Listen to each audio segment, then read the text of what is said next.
started driving in 2004.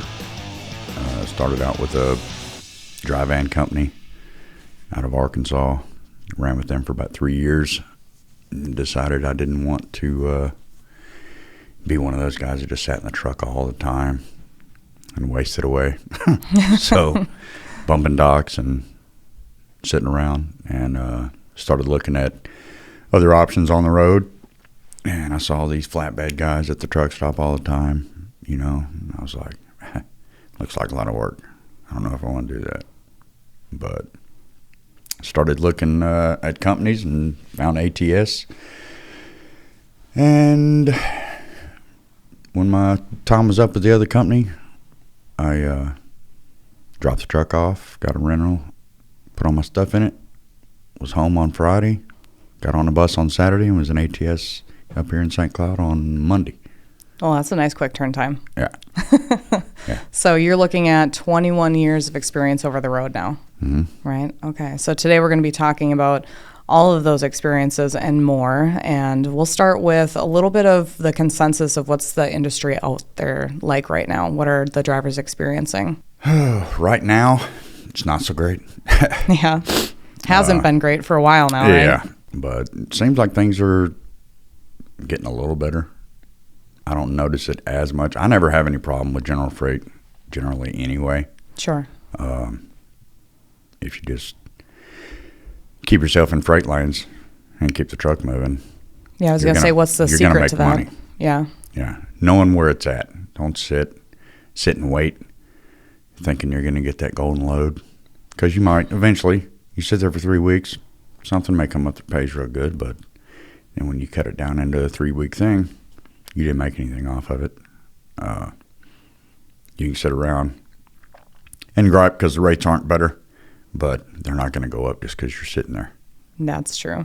And it all balances out over time, right? Yeah. I mean, move. If you're not making any money here, go somewhere else. Sure. And knowing where the freight lanes are, that helps, because, you can take a load that doesn't pay anything, going someplace else where there is something that's going to pay. Bottom line, you're still moving. When you're not moving, you still got a truck payment, you still got insurance and everything else. So as long as you sit, you just go backwards. That's true. So, I mean, when the industry's not good, you can't just sit and wait on it to get better. Has it seemed like it's trending upward? Or does it feel pretty flat still? No, I'm seeing less trucks on the road in truck stops and stuff. Sure. Do you think that's because some drivers are leaving the industry, or? I don't know if it's that people are just leaving, or if companies are closing. Sure. Yeah, because it's been, 3-year recession from the trucking industry perspective at this point. So there's been things come up, come out online, different places that show, this company's closing down after so many years, and this many trucks are coming off the road, and then you've got, on the whole, like the thing with the FMCSA, with everybody, what they're doing in Arkansas, as far as they're pushing, if you can't read the English language, you can't write the English language, they're finding companies and finding drivers on the spot. Wow. You either pay the ticket or you go to jail. Your truck gets towed. The companies have a big fine to pay, and they're pulling these guys CDLs. There's a lot of people that I see falling out that way. And, if you can't read the signs, how do you know what you're supposed to be doing? Yeah, I'm sure there's a strong safety component that goes with it. And then right. Being able to fill out the paperwork, I know, was one of the things they called out in the press release along with the law change. Mm-hmm. It was interesting. Yeah, there was a guy I talked to. They give him a piece of paper. He pulled it into the scales in Arkansas, and they gave him a piece of paper like, you get to answer these questions, write it out in English, this, that, and the other. And just giving them to everybody. Sure. It's not like they're particularly targeting anyone in specific. But yeah, if you can't read and write, the English language, how do you function on a highway where everything is written in English? Right. Yeah. All the road signs and everything. I mean, yeah, we don't really have dual language signage anywhere, right. So it's South Texas. South Texas does. Yeah. Y'all see it when y'all go to Laredo. Yeah. That's interesting. So Arkansas, that law is for anybody who even commutes through the state. It's not that your CDL is originated there, from what I read. Right. It's anybody traveling through the state. You pull into the scale, and hope's a big one because hope never closes. Sure. But you pull in there, and it doesn't matter if your CDL came from Arkansas, if it came from Texas, Minnesota, New York, doesn't matter. You pull through there. If they pull you around back, they're going to give you that piece of paper and check you. Yeah. And Arkansas, is that a major freight lane for most drivers? It's pretty big. It's like 70 and 80 up here would be for the north, because you get Arkansas, you have 30 running through there. That's everything coming out of Dallas going through Arkansas. Okay. Anything coming out of Oklahoma or coming from the west, coming across the country on 40 is going through Little Rock and across to Tennessee.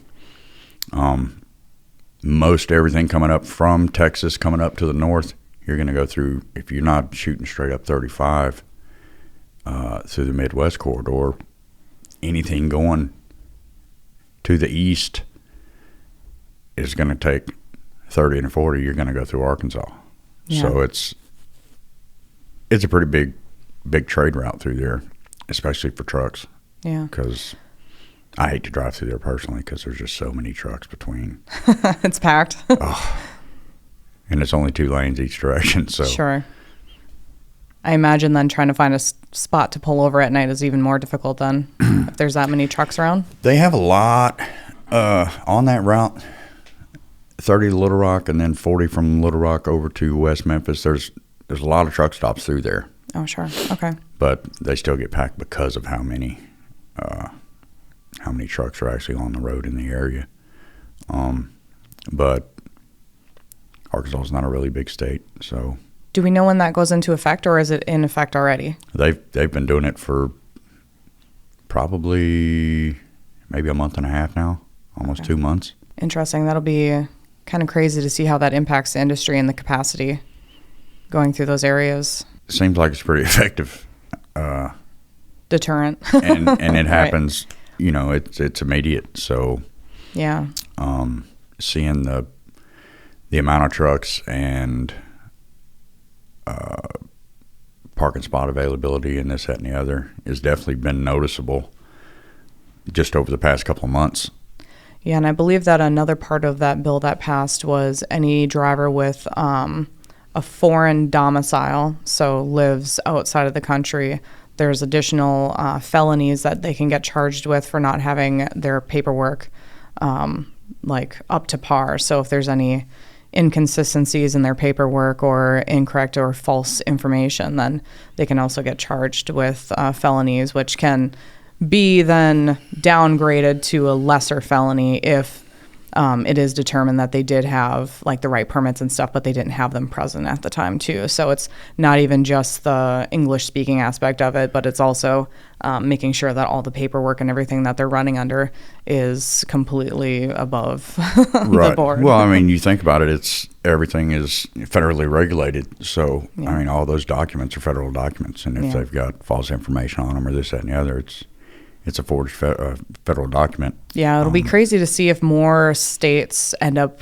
adopting similar things, or if it'll just kind of Arkansas will be the test ground to see what happens with that, and then if more. A lot of the states have that requirement.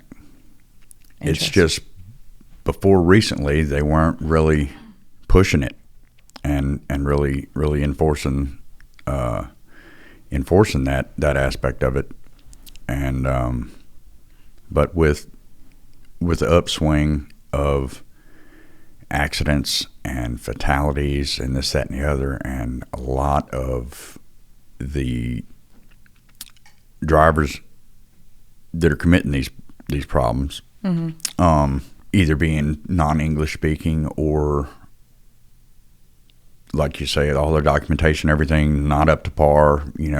People running with DOT tags that aren't real. They call them ghost driving and this, that, and the other with these companies.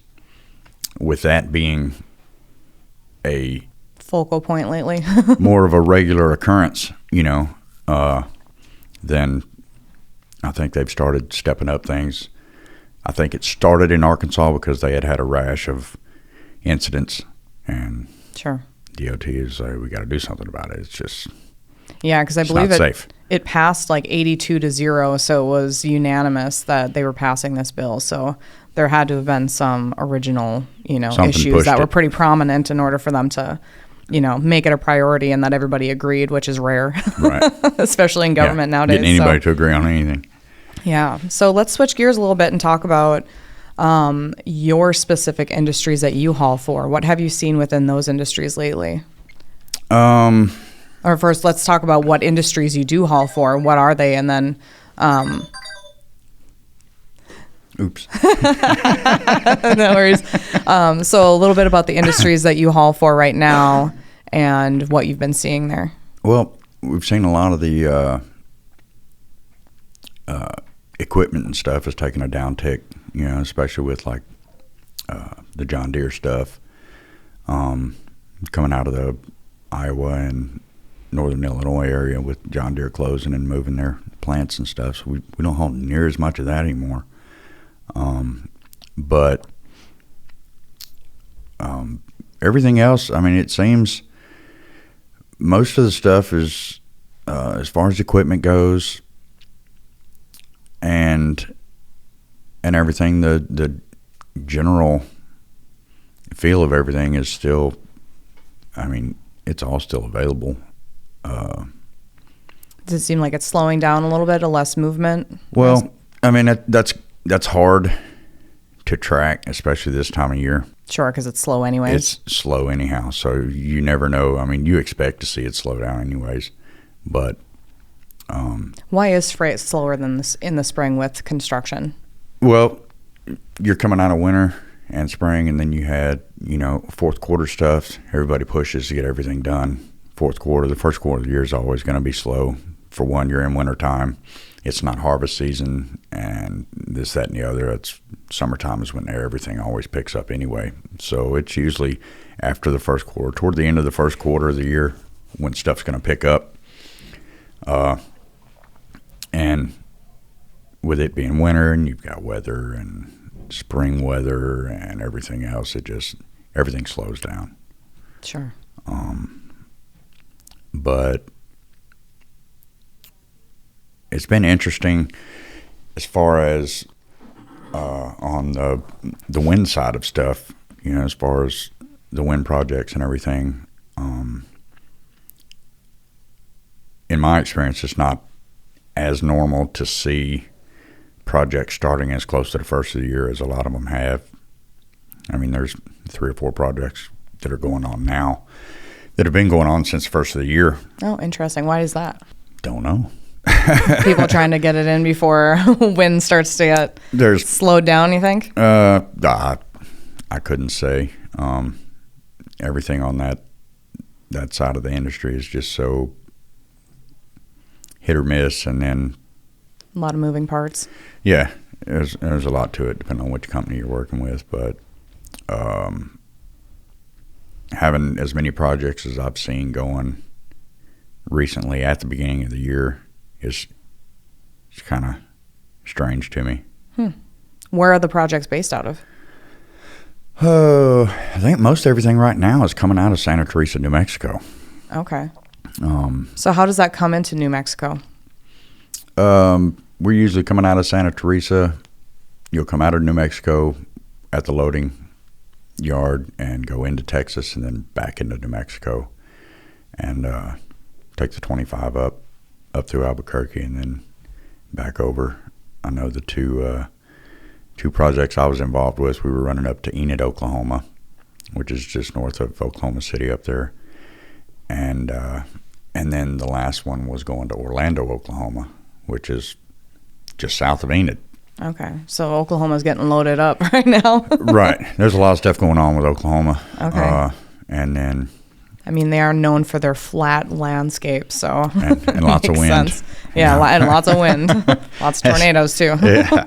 Biggest problem with the wind industry, you have to put everything where there's wind. Yeah. It's funny how that works. Yeah. Imagine that. How big are these wind farms that you're talking about? I want to say the last one, it was more than one multiple phase, I suppose. And I want to say when we started on it back in February, there were 70 towers. Okay. And I know there was another job up there. When we were running into Enid, we were just taking them to the laydown yard moving them from Santa Teresa to Enid to a big staging area up there, to the railhead, and then they're pushing those out to other projects, going out all in different areas. But all different sizes of blades, everything from, the smaller 50s range up to 76 splits, 78 splits. And that's all within the same wind farm? That was all within the same staging area. Okay. There in Enid, and then they'd move them to various areas. To okay. Whichever farm they were pushing to. Sure. They just started sourcing into Illinois, out of Santa Teresa. Okay. I know they had some big ones going into Corona, New Mexico, that were also coming out of Santa Teresa, and they were sourced out of a couple of different spots. But sure. Santa Teresa's pretty busy. Yeah. As far as with wind and stuff goes, blade wise, they don't bring any other components into Santa Teresa, I don't think. But what is the largest component that you've ever hauled, and which piece of the turbine was it? I usually only haul blades, so I don't do anything with the heavy haul side of everything. The hubs used to be smaller, and those of us on Specialized, we used to haul the hubs and stuff too. And but those were always smaller. The biggest component that I've ever hauled was a 74-meter blade. Okay. Out of we actually did that. I think it was in Missouri, St. Joseph, Missouri to Tarkio, and it was only like an 86-mile turnaround. But sure. Yeah, usually pretty short, like that final distance. Sometimes. Can it get pretty long? Well, we run, I know those were coming up on the river, and the biggest problem with that was they kept having to dredge the river out to get the barges up the river with the blades on them. So we'd have to sit and wait around. Jeez. But we ran a bunch of 72 meters out of the Port of Washington, Port of Longview in Washington, just north of Portland, Oregon. Okay. And we'd load up there, and we were taking them. They were actually going into Canada, and we had ATS trucks that were running back and forth across the border from our staging area in Plentywood, Montana, across the border into Canada and taking them to site. And then they'd come back with their empties, and we'd drop them off and give them our loaded, and we'd take their empty back and get reloaded. And that was, I want to say that was a 1,600-mile trip. What kind of prerequisites do you need to be able to haul something like that? I like to say common sense. Yeah, that's always a good one. Sometimes we don't get that. I mean, you have to work your way up as far as with anything else, with your sizes and ability of doing it. But after so long, you climb up to where you can start hauling blades, and then they ease you into it.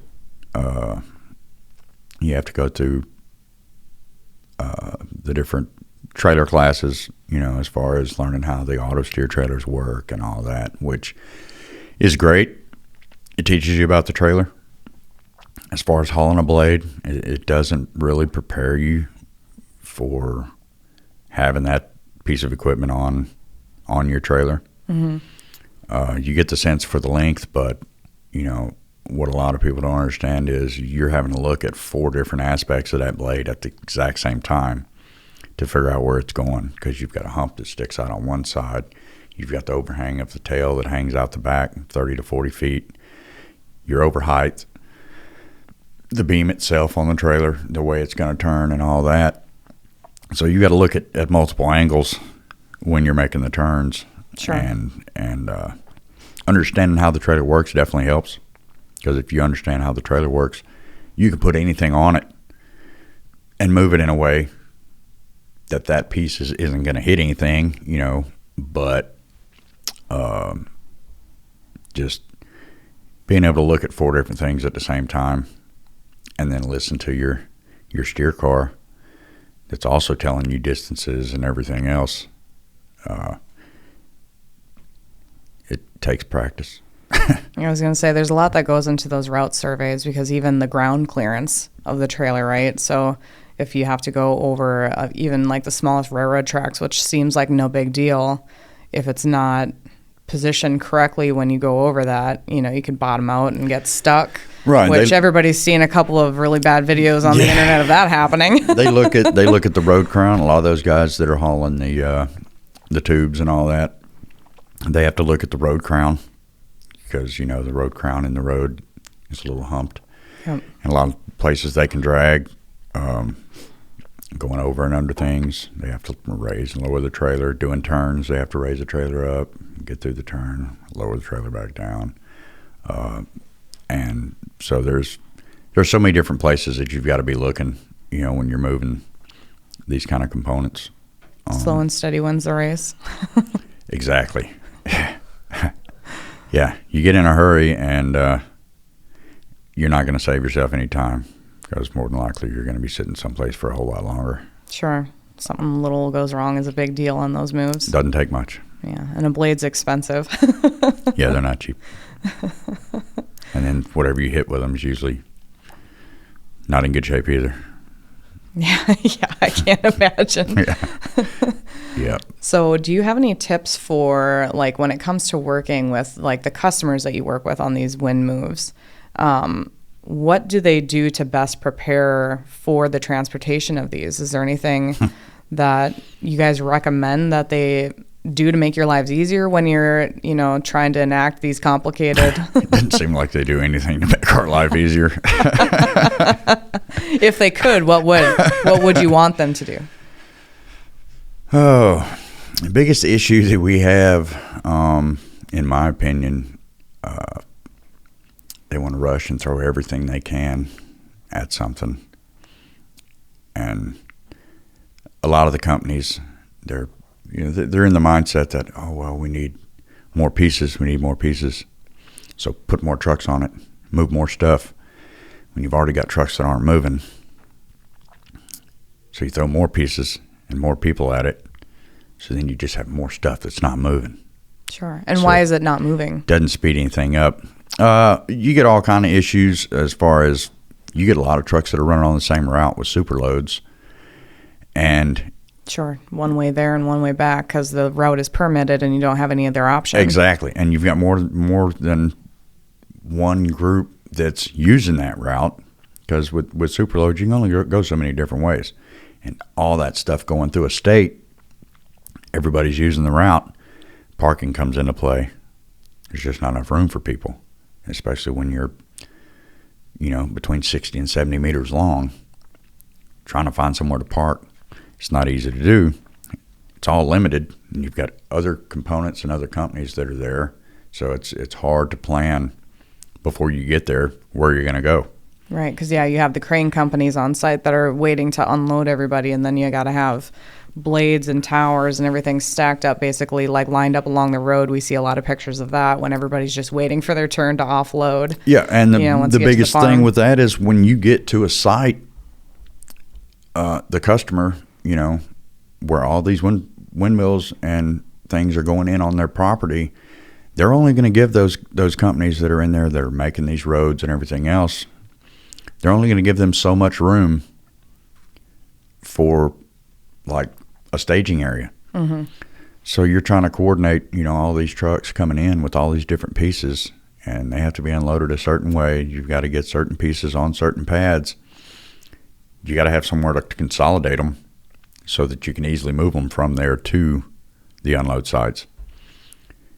A lot of times it ends up, you've got trucks all over the country on the route that are staged in different spots, and we have to leapfrog. Okay. Because you can't get everybody in one spot. It's like one giant puzzle. So it has to just move, as something moves out, you've got room to bring something else in. Mm-hmm.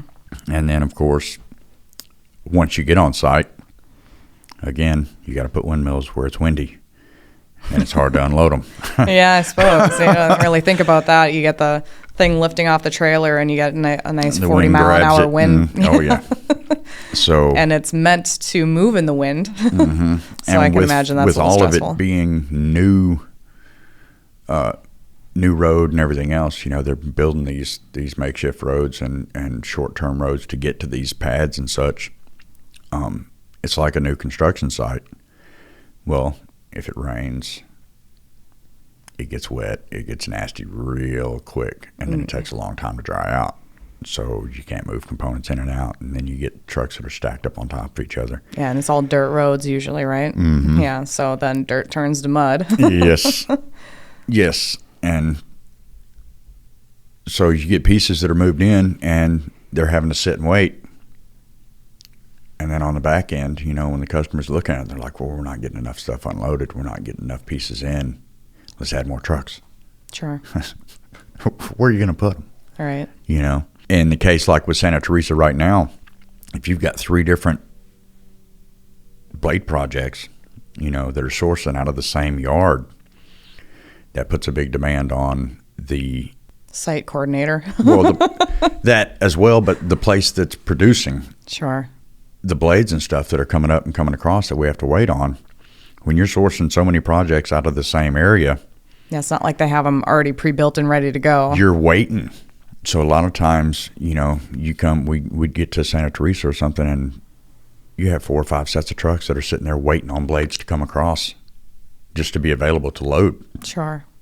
And then when they do come across and they're available, then you can get everybody loaded, then you get everybody moving. Well, they're like, hurry up, we got to get these up here. So now you got everybody tripping over each other again. Sure. Because of the limited parking and everybody using the same route and such. So it not being necessarily a capacity issue, just a coordination, patience issue. Exactly. And it always bites them in the butt, because let's get more, and then you cause the traffic. Sure. Even bigger traffic jam. Exactly. Yeah. And so the biggest thing I can say would make our lives easier with the wind stuff, and myself and a couple of other drivers have been talking about it for years. It always seems like they want to run the projects in the north during the wintertime. And then they want to run the projects in the south during the summertime. Okay, in the south it's hot. Yes. So you have issues with tires and heat exhaustion and dehydration and everything else, and it causes the project itself to slow down because of issues. Yeah. And why do you think they do that? I don't know. And in the north, when they run them in the wintertime, well, the projects move slow because, well, it's wintertime. You got snow. You can't move the stuff. Yeah, blizzards coming through. You've got blizzards. You've got we had in Fort Madison one year, it got so cold. We were running out of Fort Madison. It was so cold that the crane froze solid that did all the loading.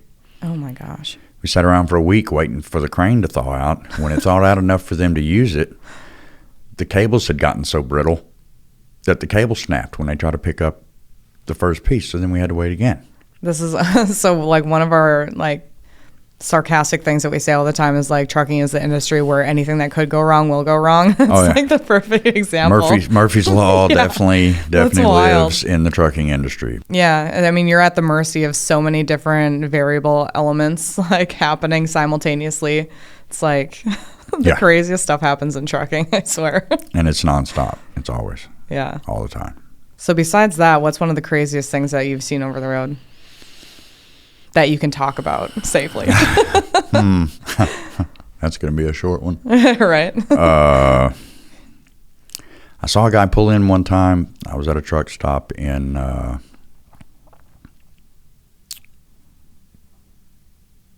Kentucky. I want to say it was Oak Grove. There's a Petro in Oak Grove, Kentucky. And this guy pulls in, and he'd been running on a flat. He pulls in. When you run on a flat, that rubber just spins and spins and spins so it gets hot. Yeah. Then when you stop, it's able to flame up and catch fire or whatever. This guy pulled into the truck stop, pulled in to a parking spot between a couple other trucks, gets out of his truck and goes inside. Tire catches fire. Oof. Yeah. They're calling people. People are running out of the restaurant and everything, trying to move their trucks. Yeah. He burned his truck to the ground, 2 trucks next to him to the ground, and just everybody else is just pulling out. Just get out of the way. But that was pretty interesting to watch. Yeah, that'd be painful. Yeah. Oh my gosh. And they go up quick. Yeah, oh they yeah, burn really fast. Yeah. It doesn't take. Which tire axle was it? It was his front right drive. Okay. Oh, so it was like in the front. It was his front drive axle. So right behind the sleeper. Okay. Is where it started. And is that something that's typically difficult to notice, or is that like, no, come on, man? He should have noticed. Yeah, wouldn't have been something I would have done. I mean, and I imagine he's not driving anymore. A lot of guys, I'll see trucks do it all the time. They'll run on flats, and I don't get it. Like, do they do it intentionally, or are they just like? Well, they don't want to sit on the side of the road and wait on a service truck. And so they're like, it's just one of my tires. I can keep rolling. So they'll limp as far as they can. They'll try and get to the next truck stop to where they can get in. And if DOT catches you running on a flat like that, they'll shut you down. They'll give you a ticket, because it's dangerous, because they heat up. Yeah. You're going to start a fire. And there's no point, yeah, you save the money on a road call. But now your truck's burned to the ground. Good luck, buddy. Yeah. So now you didn't save anything. Explain that one to insurance, your whole truck is gone, and usually the trailer catches fire too, and then whatever freight was on it. Right. So. Yeah, a whole load burned to the ground. That's good for business. A whole lot of money is now gone because you didn't want to pay for a road service call. Oh. But a lot of time you can't. It's not always the driver. The companies will push these guys because they don't want to pay for it. Yeah, that's true too. I mean, come on. You do hear a lot of horror stories about drivers being pushed to the max, and even just like terrible weather, and they're like, "Nah, you can just keep going. Like, you shouldn't stop." Yeah. It's like, yeah, that load is worth someone's life. Yeah. Never. No, it's like with the whole thing with the tire chains and all that kind of thing. I heard some guys talking the other day. They were like, "I wish they'd give us chains instead of these cables," and I had to remind them. I was like, the only reason that ATS gives you the cables is because it's a law to have them on the trucks in your possession going through certain states, certain times of the year. I said, they don't want you to use them. And I'm like, as far as I'm concerned, at every set of cables I've had since I've been with ATS, I have never even pulled out of the box or pulled out of the bags that they came in other than to show them to DOT when they asked me for them. Sure. Because I'm not putting them on. Yeah. If I've got to put something metal on my rubber tire to keep me on the road, I'm not going to be on the road. And good policy. Yeah. I mean, it makes sense. People are like, well, you can't plan. You can't tell what the weather's going to do. So, yeah, you can. You look where you're going. Check the weather where you're going. If it might get bad in a day, well, I usually stop when it's still sunny outside because I know tomorrow it won't be. Yeah. And I'm not going to get caught in that. And then you have the problem with getting into a place to park, because once it starts snowing and everything gets nasty, everybody's off the road. Everybody's looking to stop. Yeah, and then you get into a position where there's nowhere else to go. So. And you're parked on a shoulder somewhere, fully exposed, and just hoping that none of the traffic that's still on the road clips you. Yeah. So, I mean, trucking is not that hard of an industry to work in. A lot of the people make it hard on themselves because they do stupid stuff. Sure. They don't use common sense. Pushing it past the limits A lot for of no the good pushing, reason. a lot of that was taken away with the ELDs, Okay. which a lot of people don't like it. Some people do. I don't have a problem with it. I was running ELDs when they first came out. I was like, even before it was instituted, I was like, put it in the truck. I don't care. It's going to happen. Mm-hmm. Get used to it. And the best thing about it, in my opinion, like before when I was the first company I ever worked for, they would push the drivers. They know you've got a logbook. They know you can write whatever you want to in there. As long as you make the log look legal, Yep. they don't care. Run 1, run 2, run 3. Doesn't matter. As long as when it gets submitted and turned in, it looks legal, they're fine with it. So companies back then would push. They would push. You can make it look right, Run the load. Money, money, money. And now with the ELDs and stuff, even those companies that were pushing their drivers like that, they can't do it anymore. Yep. Because you can only go so far with editing your logs with an ELD. You're guaranteed you're going to get 10 hours off. So you can get a shower. You can get something to eat. You can do laundry. You just have to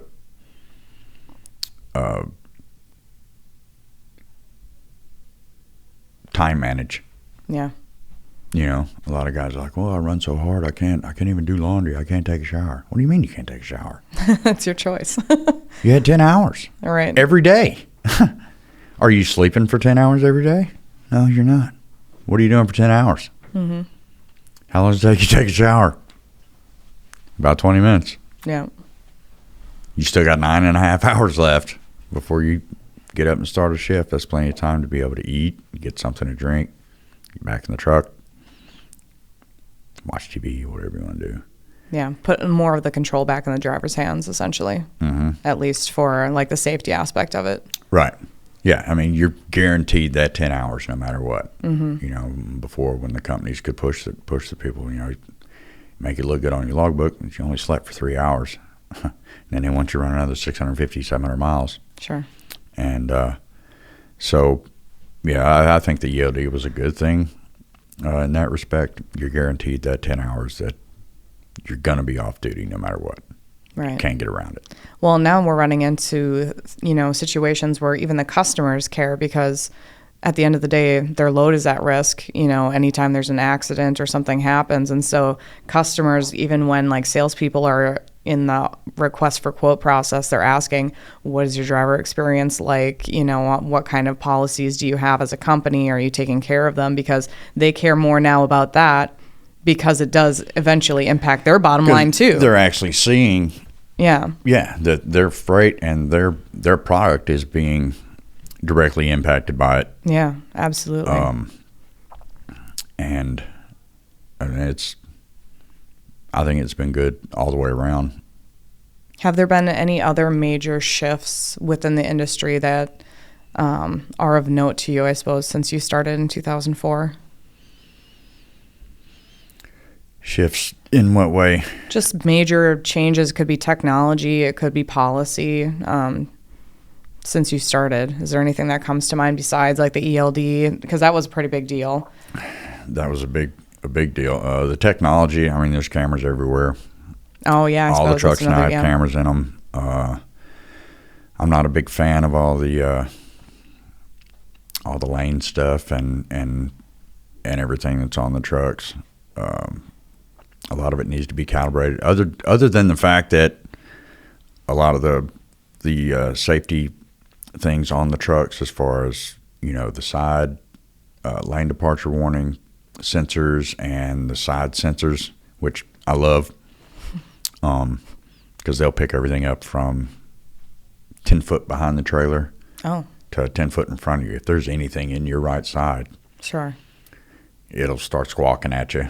Or like my truck has a big triangle on the passenger side over there that lights up, and it starts making noise and everything else. It helps with your blind side or your blind spots.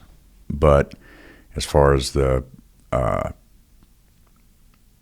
I forget what it's called. It's the front sensor in the bumper that picks up your distances and this, that, and the other. Those have to be calibrated every now and again. Okay. And if they're not, it can say collision warning. There's nobody in front of you for 20 miles. Oh. And it's going off saying something's in front of you, and then the truck slams the brakes on. Well, I was going to say, because that's not good. even just a warning, right? Yeah, they're automatically. It'll automatically hit the brakes. I've had mine pick up cars getting off an off-ramp. Oh. That are almost 2 lanes over. Yeah. And getting off the off-ramp. But it sees their brake lights go on. Okay. So it hits my brakes. Sure. They're way over there. I've had it just go and say 0 following distance, 0 seconds between me and the vehicle in front of me. And there's not even anybody there. And it just little bugs. System glitch, yeah. Yeah. I mean, other than that, I don't approve of the whole self-braking because it's dangerous. You're not expecting it when it happens. And depending on the road conditions, Oh, yeah. and different things, it can cause more problems, I think, than anything else. Sure. But do you think there's good dialogue in the industry about those concerns that drivers have with some of this technology? I don't think there is really, because most of the time what I hear when I see that topic come up with people,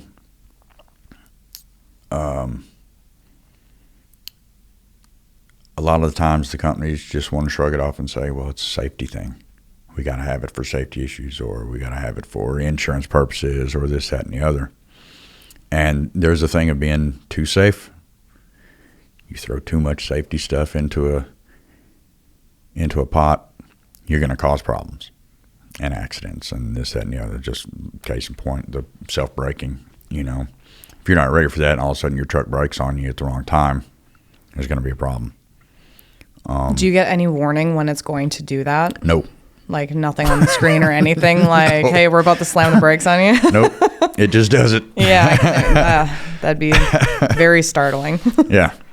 Yeah, it's caught me off guard a couple times. But has it been like a system glitch each time it's done that? I've never had it actually go into play when it needed to be in play. Oh. I don't know if it's because I try and keep a good following distance anyway, so there's never anything right there in front of me.